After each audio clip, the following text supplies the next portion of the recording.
Hi hello all. One more mini vlog. ಇದು Saturday 26th ಏಪ್ರಿಲ್ದು. ಈ ನಡುವೆ ಸ್ವಲ್ಪ ಮಕ್ಳ ಹತ್ರ ಬ್ಯುಸಿಯಾಗಿರೋದ್ರಿಂದ ಎಡಿಟ್ ಮಾಡೋಕ್ಕೆ ಆಗ್ತಾಯಿಲ್ಲ. ನಾನು ತುಂಬ ದಿನಗಳ ನಂತರ ನನ್ನ ಫ್ರೆಂಡ್ ಮನೆಗೆ ಹೋಗಿದ್ದೆ. ಹಳ್ಳಿಯಲ್ಲಿರೋದವರು. ತುಂಬಾ ಚೆನ್ನಾಗಿತ್ತು ವಾತಾವರಣ ಅಂತೂ ಹೇಳೋಕ್ಕಾಗೋದೇ ಇಲ್ಲ, ಅಷ್ಟು ಚೆನ್ನಾಗಿತ್ತು. ನನ್ನ ಫ್ರೆಂಡ್ ಅವರು ತೋಟದಲ್ಲಿ ಕೋಸು ಹಾಕಿದ್ದಾರೆ, ಹೂಕೋಸು.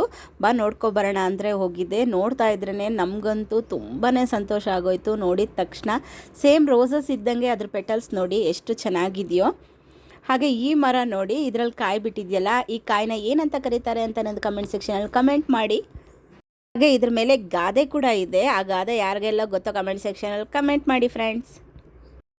ಇವಾಗ ನೋಡಿ, ಇದು ಸಹ ನಮ್ಮ ಫ್ರೆಂಡ್ ಅವ್ರದ್ದೇ. ಇದರಲ್ಲಿ ಸ್ವಲ್ಪ ಬೇಬಿ ಕಾರ್ನ್ ಇತ್ತು. ಬೇಬಿ ಕಾರ್ನ್ ಕಿತ್ಕೊಡ್ತೀನಿ ರೇ ಅಂತ ಹೇಳ್ಬಿಟ್ಟು ಕಿತ್ಕೊಡ್ತಾ ಇದ್ದಾಳೆ. ಇಷ್ಟಾದರೂ ಹಳ್ಳಿ ವಾತಾವರಣನೆಲ್ಲ ತುಂಬ ಚೆನ್ನಾಗಿರುತ್ತಲ್ಲ ಹಳ್ಳಿ ವಾತಾವರಣ. ಇದು ನಮ್ಮ ವಿಡಿಯೋ ನಿಮ್ಗೆ ಇಷ್ಟ ಆದರೆ ಲೈಕ್ ಮಾಡಿ, ಶೇರ್ ಮಾಡಿ, ಸಬ್ಸ್ಕ್ರೈಬ್ ಮಾಡಿ ಫ್ರೆಂಡ್ಸ್. ಬಾಯ್.